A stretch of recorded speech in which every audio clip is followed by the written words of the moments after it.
Welcome to math Brijendra coaching centre. दोस्तों, आज की इस वीडियो हम देखने वाले हैं एमपी फॉरेस्ट गार्ड के लिए मैथ के इम्पोर्टेंट क्वेश्चन। ओके फ्रेंड्स, इसी टाइप के क्वेश्चन आपके एग्जाम में पूछे जाते हैं। तो चलिए देखते हैं पहला क्वेश्चन। वीडियो को लास्ट तक जरूर देखिए फ्रेंड्स, सभी क्वेश्चन इंपॉर्टेंट हैं। ठीक है, देखिए पहला क्वेश्चन पूछ रहा है कि 5,500 बोले तो 5500 रुपये की धनराशि पर 15% वार्षिक ब्याज की दर से 2 वर्षों के लिए चक्रवृद्धि ब्याज क्या होगा यदि ब्याज 8 माह में संयोजित होता है। अब देखिए फ्रेंड्स, यहाँ पास समझने वाली बहुत इंपॉर्टेंट बात यह है कि देखिए आपको 15% वार्षिक ब्याज दिया है। मीन्स बोले तो 12 महीने के लिए कितने प्रतिशत ब्याज है? आप बोलेंगे सर 15%। ठीक है, तो देखिए यहाँ बोला है कि यदि ब्याज 8 माह में संयोजित होता है। ठीक है, तो देखिए हम यहाँ से 4 माह का निकाल सकते हैं। ठीक है, तो 4 माह का कितना ब्याज हो जाएगा फ्रेंड्स? आप बोलेंगे सर इधर 3 का डिवाइड किए हैं तो इधर भी 3 का डिवाइड करना पड़ेगा। ठीक है, तो कितना हो जाएगा? 5%। ठीक है, लेकिन हमको 8 माह का निकालना है फ्रेंड्स, तो 2 का मल्टीप्लाई इधर कर देंगे तो 8 माह हो जाएगा। ठीक है, 8 मंथ इक्वल इधर भी 2 का मल्टीप्लाई करेंगे तो कितना हो जाएगा? आप बोलेंगे सर 10%। ठीक है, यस। अब रेट का काम तो हो गया फ्रेंड्स। 8 माह के लिए कितने प्रतिशत रेट रहेगा? 10%। ठीक है, अब देखिए टाइम कितना दिया है आपको? 2 वर्ष। 2 वर्ष बोले तो कितने महीने? आप बोलेंगे सर 24 मंथ। ठीक है, लेकिन ये कितने माह में संयोजित होता है फ्रेंड्स? 8 माह में संयोजित होता है। ठीक है, तो 8 माह के कितने स्लॉट इसमें बनेंगे? आप बोलेंगे सर इसे 8 से कर दीजिए डिवाइड, तो 8 त्रिक 24। तो टाइम कितना आ जाएगा फ्रेंड्स निकल के? आप बोलेंगे सर यहाँ पास 8 माह के स्लॉट लेंगे तो 3 ईयर आ जाएगा। ठीक है, तो रेट आपको मिल गया फ्रेंड्स कितना? 10%। और ईयर आपको पता चल चुका 3 साल। ठीक है, और आपको प्रिंसिपल दिया ही है। ठीक है, तो देखिए प्रिंसिपल आपको दिया फ्रेंड्स 5,500 रुपये। ठीक है, रेट कितना आया आपके निकल के? आप बोलेंगे सर रेट आया हमारा 10%। ठीक है, जैसा कि मैं अभी बताया था। और टाइम आपको कितना दिया है? टाइम आपको दिया है फ्रेंड्स 3 साल। ठीक है, अब देखिए अब यहाँ पास आप चक्रवृद्धि ब्याज का फार्मूला लगा देंगे, आपका आंसर आ जाएगा। ठीक है, तो चलिए ऊपर आपको हमेशा, जैसे मैं पिछले वीडियो में भी बताया फ्रेंड्स कि हमेशा आपको रेट पर काम करना है। ठीक है, तो कैसे सर? देखिए 10% है तो मैं इसको 10/100 लिखूंगा फ्रेंड्स। जब 10/100 लिख दूंगा तो ये 0 से 0 कट आउट हो जाएगा। ठीक है, तो कितना आ जाएगा? 1/10। तो हम इसको 1/10 ना लिख के फ्रेंड्स 11/10 लिखते हैं। ये कैसे होता है सर? देखिए नीचे वाला हमेशा प्रिंसिपल होता है फ्रेंड्स। ठीक है, और ऊपर वाले में जब हम ऊपर वाले में नीचे वाले को ऐड कर देते हैं ये अमाउंट हो जाता है। ठीक है, तो देखिए नीचे वाला प्रिंसिपल हो गया, ऊपर वाला अमाउंट। अब देखिए टाइम कितना है फ्रेंड्स? आप बोले सर 3 साल, तो इसका क्यूब कर देना है। ठीक है, अब बराबर आपको प्रिंसिपल दिया है ना? आप बोलेंगे सर बिल्कुल। कितना दिया है? 5500 रुपये। ठीक है, तो आपको प्रिंसिपल को प्रिंसिपल के इक्वल कर देना है फ्रेंड्स, और अमाउंट को अमाउंट के इक्वल। ठीक है, तो देखिए यहाँ से आप पहले 11 का क्यूब करेंगे तो कितना आ जाएगा? आप बोलेंगे सर 11 11 हम 121, 11 हम 13 31। ठीक है, अब देखिए नीचे आपको क्यूब करना पड़ेगा फ्रेंड्स, तो 10 का क्यूब कितना हो जाएगा? आप बोलेंगे सर 1000 हो जाएगा। ओके डियर फ्रेंड्स, इतना आप सभी को समझ में आ गया। अब देखिए अमाउंट में ही आप प्रिंसिपल जब घटाते हैं फ्रेंड्स तभी ना आपका ब्याज मिलता है। आप बोलेंगे सर बिल्कुल। ठीक है, तो यहाँ से आपका CI कितना आ जाएगा फ्रेंड्स? अभी मैं रेशियो निकाल रहा हूँ, तो CI बोले तो चक्रवृद्धि कंपाउंड इंटरेस्ट का रेशियो कितना आ गया? 331 आ गया। ठीक है, अब देखिए आपको कहाँ से मान निकालना है? 1 यूनिट का। 1000 का मान आपको किसके बराबर दिया फ्रेंड्स? 5,500 के बराबर। ठीक है, तो 1 यूनिट का मान कितना आ जाएगा? अब देखिए यहाँ 1000 का आप डिवाइड कर देंगे तो 1 यूनिट का मान आपके पास यहाँ आ जाएगा, 2 जीरो से 2 जीरो कैंसिल आउट, 5.5। ठीक है, और चक्रवृद्धि ब्याज कितना है फ्रेंड्स? 331। तो इससे आपको मल्टीप्लाई कर देना है। ठीक है, तो चलिए मैं मल्टीप्लाई कर देता हूँ डियर फ्रेंड्स। तो देखिए 331 मल्टीप्लाई बाई आपको किससे करना है? 5.5 से। ठीक है फ्रेंड्स, तो चलिए इसको मल्टीप्लाई कर लेते हैं। तो देखिए 5 एक कम 5 आ जाएगा। ठीक है, और 5 या 15 का 5 हासिल 1, 5 या 15 1 16। इसको 2 बार लिख लेना है फ्रेंड्स, क्योंकि 5 से ही मल्टीप्लाई करेंगे तो यही आएगा। ठीक है, ओके, यहाँ पास 5 आएगा फ्रेंड्स। ठीक है, 5561।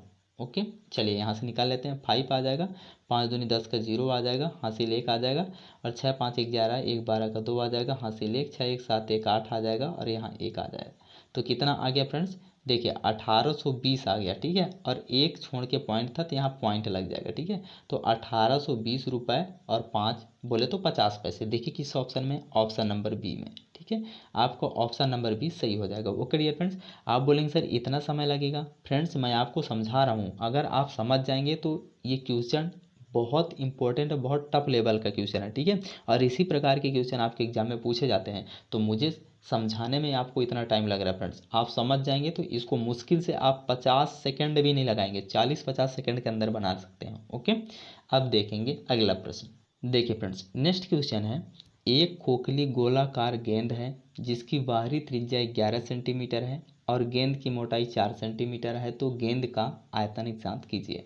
अब देखिए फ्रेंड्स, गेंद का आयतन बोले तो खोखली गेंद है। ठीक है, तो इसका आयतन निकालने का फार्मूला क्या होता है, 4/3 पाई आर का क्यूब होता है। ठीक है, आप पूरा गोला का निकालेंगे तब, लेकिन खोखला गोला है तो इसमें दोनों का रेडियस क्या होता है, क्यूब करके घट जाता है। ठीक है, तो बाहरी रेडियस का क्यूब माइनस आंतरिक रेडियस का क्यूब, ये होता है आपका खोखले गोले का आयतन। ठीक है, तो देखिए आपको बाहरी रेडियस दिया है फ्रेंड्स, कितना दिया है, बाहरी रेडियस आपको दिया है फ्रेंड्स 11 सेंटीमीटर। ठीक है, आंतरिक रेडियस कैसे निकालेंगे, अब देखिए यहाँ पास आपको गोला दिया है फ्रेंड्स, मैं आपको समझाने के लिए इसको बना रहा हूँ। ठीक है, अब ये बाहर वाला रेडियस आपको दिया है कितना, 11 सेंटीमीटर। ठीक है, और इसका मोटाई कितना दिया है, 4 सेंटीमीटर। जब इसकी मोटाई 4 सेंटीमीटर है फ्रेंड्स, तो ये बाहरी रेडियस में काउंट हो गया ना ये वाला मोटाई, तो इस वाले मोटाई को आप बाहरी रेडियस में से घटा देंगे तो आपका इनर रेडियस आ जाएगा। ठीक है, तो कितना आ जाएगा, 7 सेंटीमीटर। ठीक है, बस आपको उसी फार्मूले पर रख देना है, आपका आंसर आ जाएगा। तो चलिए जिस फार्मूले को मैं बताया था उसको फिर से लिखता हूँ मैं, 4/3। ठीक है, और पाई का मान कितना होता है आप सभी लोग जानते ही होंगे, 22 बटे क्या होता है, 7 होता है। ठीक है, अब देखिए आंतरिक रेडियस माइनस बाहरी रेडियस, इन दोनों का क्यूब करके घटा देना। ठीक है, तो 11 11 हम 121, 11 हम 13 31 आ जाएगा। ठीक है, अब देखिए इसमें किसको घटाना है, 7 7 49 7 343 को घटा देना है। ठीक है, अब इसको सॉल्व करके इसका आंसर आप सभी लोग कमेंट सेक्शन में जरूर लिखेंगे। ओके डियर फ्रेंड्स, आपके आंसर का मैं वेट करूंगा। ठीक है, लगभग में आंसर बताना है। ठीक है फ्रेंड्स, अब देखेंगे अगला प्रश्न। नेक्स्ट क्वेश्चन दिया है डियर फ्रेंड्स कि एक समबाहु त्रिभुज जिसकी भुजा 12 सेंटीमीटर है, तो त्रिभुज की ऊंचाई ज्ञात कीजिए। ये भी टॉप क्लास क्वेश्चन है फ्रेंड्स। देखिए अगर इस सभी का फार्मूला आपको मालूम है तभी आप इन क्वेश्चन को सॉल्व कर सकते हैं। ठीक है, तो देखिए एक समबाहु त्रिभुज है, ठीक है, जिसके सभी भुजाएं क्या हैं, बराबर हैं। ठीक है, तो देखिए ये भुजा ए बी हो गई। ठीक है, ये बी सी हो गया और ये सी ए। ठीक है, ये सभी क्या है, इक्वल है। ठीक है, तो आपसे इसका क्या पूछा जा रहा है, ऊंचाई पूछा जा रहा है, जबकि आपको भुजा का मान 12 दिया है। ठीक है, तो देखिए इसका फार्मूला क्या होता है, फार्मूला होता है फ्रेंड्स √3/2 मल्टीप्लाई बाई भुजा। ठीक है, इक्वल क्या होता है, हाइट। ठीक है, ये हाइट का फार्मूला है। ठीक है, तो चलिए आपको हाइट निकालना है, तो यहाँ से हम मान रख देंगे किसका, √3/2। ठीक है, मल्टीप्लाई बाई भुजा, भुजा का मान कितना दिया है, 12 सेंटीमीटर, तो यहाँ हम रख देंगे 12। ठीक है, और इक्वल में क्या आ जाएगा, हाइट। ओके, तो 2 छक्का 12, 6√3, इसका आंसर कितना आ जाएगा फ्रेंड्स, 6√3।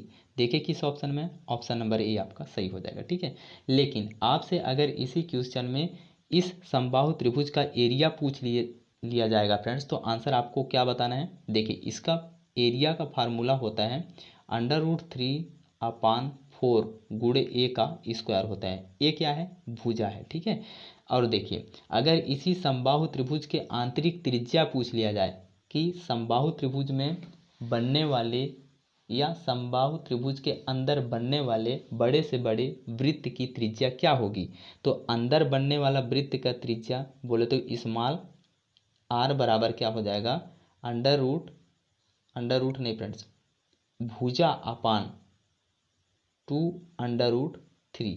ठीक है, अब देखिए ये तो आंतरिक त्रिज्या को हो गया, लेकिन इसमें एक क्वेश्चन और पूछा जाता है फ्रेंड्स कि समबाहु त्रिभुज में या समबाहु त्रिभुज के बाहर बनने वाले बड़े से बड़े वृत्त की त्रिज्या क्या होगी बताइए। तो क्या बताना है आपको, r इक्वल भुजा अपान √3 होता है। ठीक है, तो आप इन सभी फार्मूलों को नोट डाउन जरूर कर लेंगे फ्रेंड्स, और बार बार रिवीजन करेंगे, आपको नहीं भूलेगा। ठीक है, या आप मेरा वीडियो कंटिन्यू देखते रहेंगे फ्रेंड्स, तो मैं आपको प्रैक्टिस कराता रहूँगा, जिससे आपके माइंड में सेट हो जाएगा। ओके, अब देखेंगे अगला प्रश्न।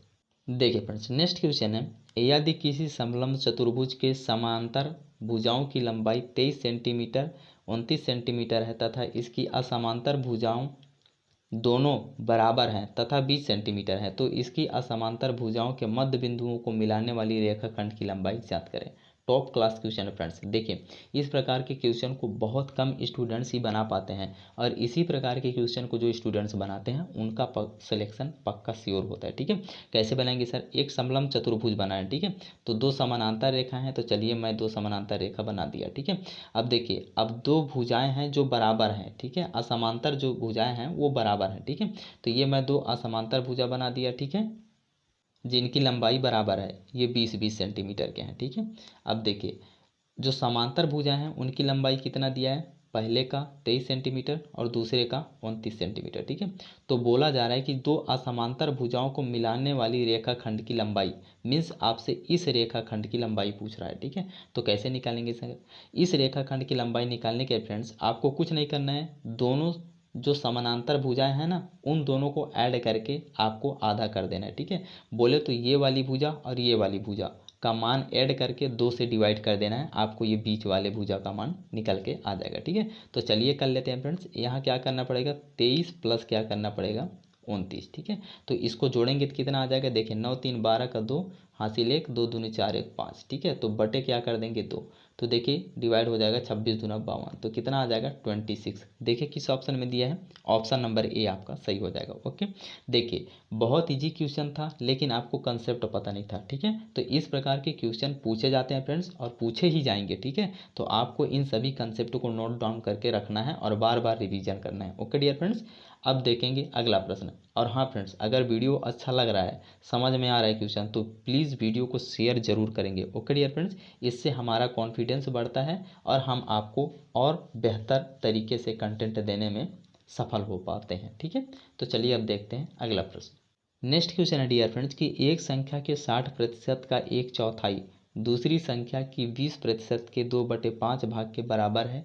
पहली तथा दूसरी संख्या का अनुपात ज्ञात करें। ठीक है, एक संख्या ए है, एक संख्या बी है। ठीक है, तो देखिए इस ए संख्या के 60%, ठीक है, इसका 60% का 1/4, ठीक है, बराबर दूसरी संख्या के 20%, ठीक है, 20%।